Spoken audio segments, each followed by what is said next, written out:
You're crushing your workouts, feeling unstoppable with sky-high natural testosterone. This isn't just a fantasy, it's the potential of Kisspeptin 10. This peptide can boost muscle growth and energy, but also has the intriguing ability to impact testosterone levels and aid in fertility. Let's take a deep dive into Kisspeptin 10, where I'll be sharing all my research and discoveries on this peptide.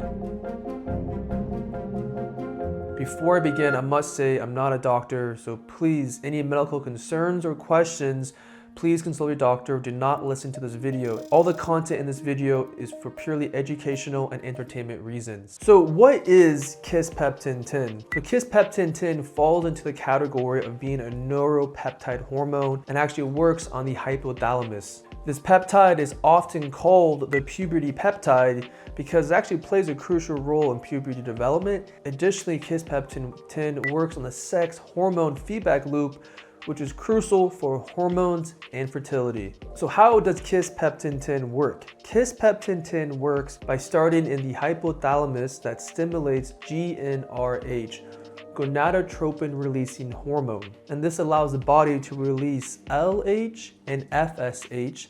LH is luteinizing hormone and FSH is follicle stimulating hormone. And in men, LH and FSH help stimulate sperm production, testosterone, and aids in fertility. In women, LH and FSH helps with estrogen production as well ovulation or releasing an egg. So it's pretty cool how Kisspeptin works both in male and female, as well as how it's different because in the male, it works on the male sex hormone, and in females, it works on the female sex hormone. So what are the research benefits? Is first, increasing in sex hormones, so testosterone and estrogen, mostly testosterone in males and mostly estrogen in women, and more of those hormones is crucial for many processes in the body.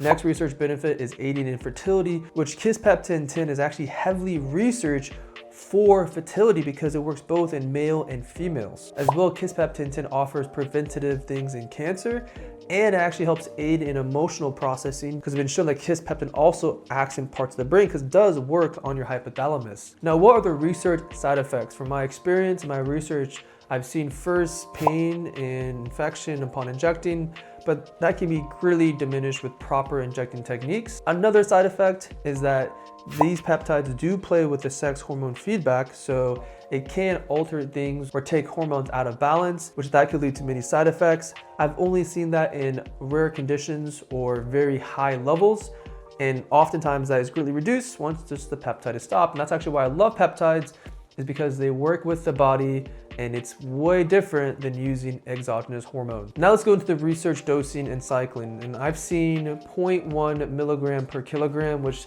averages to be around 100 to 200 micrograms per injection. And I've seen it taken up every single day or taken on certain times, which I'll explain why here in a second.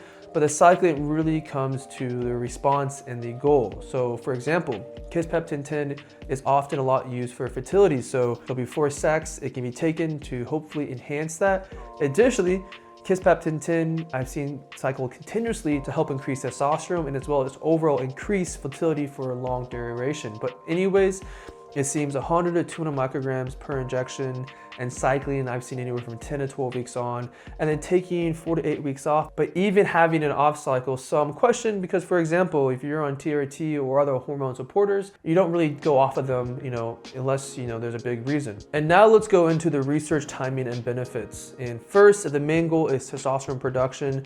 I think the best time is in the morning to best mimic when your body naturally increases testosterone. So in the morning, your body has the highest level of testosterone. So I think just aiding your body's natural, cycle is the best. If the main goal is fertility, I think doing Kisspeptin regularly, and especially on the days of trying to conceive a baby, 30 to 60 minutes before sex, because actually the highest levels of LH and FSH are reached about 30 to 45 minutes after the dose. So pretty much you'll have the highest increase of those hormones, which will help with fertility. You have sex during that time, and I think that can, in my opinion, have the highest chances of, fertility benefits. And here are other peptides I would take with Kisspeptin 10. It largely depends on your goal, but I'm thinking if I'm a man, I'm taking Kisspeptin 10. I want more muscle. I want a healthier balls and be more fertile. So first would be growth hormone peptides. I'm a big fan of them. So like testosterone with ipamorelin. So one creates growth hormone, one releases it. I think that can really aid in all the benefits of Kisspeptin 10.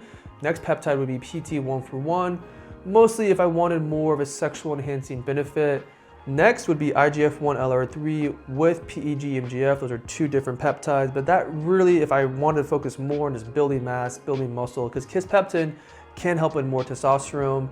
Next peptide, and this is I really want to focus first on testosterone, but if I really wanted to hit fertility hard, they're not really peptides, but I wanted to include it in there, and that is going to be HMG, ACG, and gonadorelin, which pretty much they just work on different parts of the sex feedback loop. I've seen very positive results with fertility when people combine multiple of these compounds with Kisspeptin 10. And finally would be Testogen, which is actually a bioregulator, which I will be going into more depth over bioregulators, which I'm really pumped to start talking about in the future. But anyways, bioregulators can have a huge effect on fertility and just on testicle health, especially testogen over a long period of time. Now here are some supplements I would stack with. First would be some kind of herbal and animal-based test booster.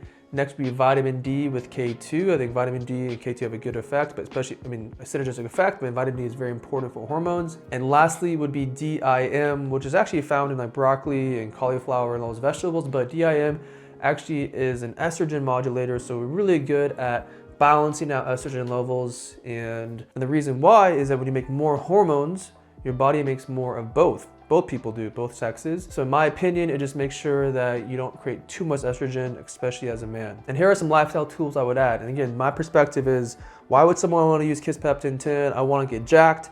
I want to have high hormones. I want to be fertile. So first would be semen retention. So supercharge your energy, supercharge your fertility. Next would be icing your balls, which that may sound foreign to you, but it's actually very potent, and it's important when icing, you don't put the ice directly on your balls, but just research into that. Icing your balls can be very powerful to naturally increase blood flow and testosterone. Next would be red light therapy, again, on the nuts, because we want to focus on the testicles, and especially red light therapy with icing can be a very powerful combination. Next, which is actually learned recently, is magnesium lotion on the balls. Adding the minerals to your testicles can actually enhance just, the quality and, again, indirectly fertility. And you can see all these lifestyle tools focus on your nuts. That's the benefit of being a man, is that we can do a lot with our nuts. That sounds really funny, but again, adding in light, adding in cold, adding in minerals can be a very easy way just to make sure your nuts are the happiest. Again, combining with Kisspeptin 10 and all these other things. And lastly would be HRT. I'm actually a fan of hormone replacement therapy done correctly, especially Kisspeptin 10. I think is going to be a huge role in hormone replacement therapy, because it can be a great way to keep someone fertile while someone is using outside things like testosterone. And the most obvious, working out. I'm a big fan of functional training, and well, in an animal-based diet or just eating whole foods. So what are the pros of Kisspeptin 10? The first pro is that it starts the sex hormone loop, which is really cool because there's lots of other things out there that work on your sex hormone axis. Like, for example, ACG just works only on your nuts, where Kisspeptin 10 literally starts a cascade. So it's like the top king when it comes to that. So I think that's really cool. Another pro is that it affects both males and females. And it's cool because it works on their sex hormones. So the reaction is different depending if you're male or female. The last pro is I believe it pairs well with hormone replacement therapy, because one big concern of being an HRT is suppression or fertility suppression, and Kisspeptin be very powerful in adding into that. So what are the major cons of Kisspeptin 10? The major con is we still don't know much about it.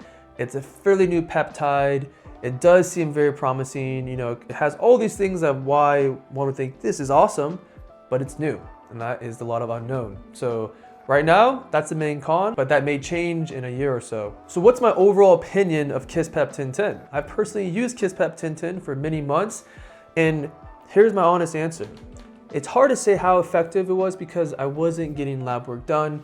When I was using Kisspeptin 10, I didn't have the funds to do lab work because it's expensive. So it's hard to say, did I get a 100-point increase in testosterone? I mean, from a subjective standpoint, I thought that my balls looked better, but maybe is that placebo? I don't know. So pretty much I would say I would definitely need to get more lab work and more testing to actually get a concrete answer, like, does this peptide work? But overall, my understanding of how it works, I think it's amazing. And I think especially combined with like ACG, HMG, and other things, can be so powerful, especially in the HRT space or hormone replacement therapy, because right now when it comes to men being on hormone replacement therapy, and also women too, but I'm thinking on men right now on hormone replacement therapy, there's not too many good options to help a man still be on HRT and keep him fertile.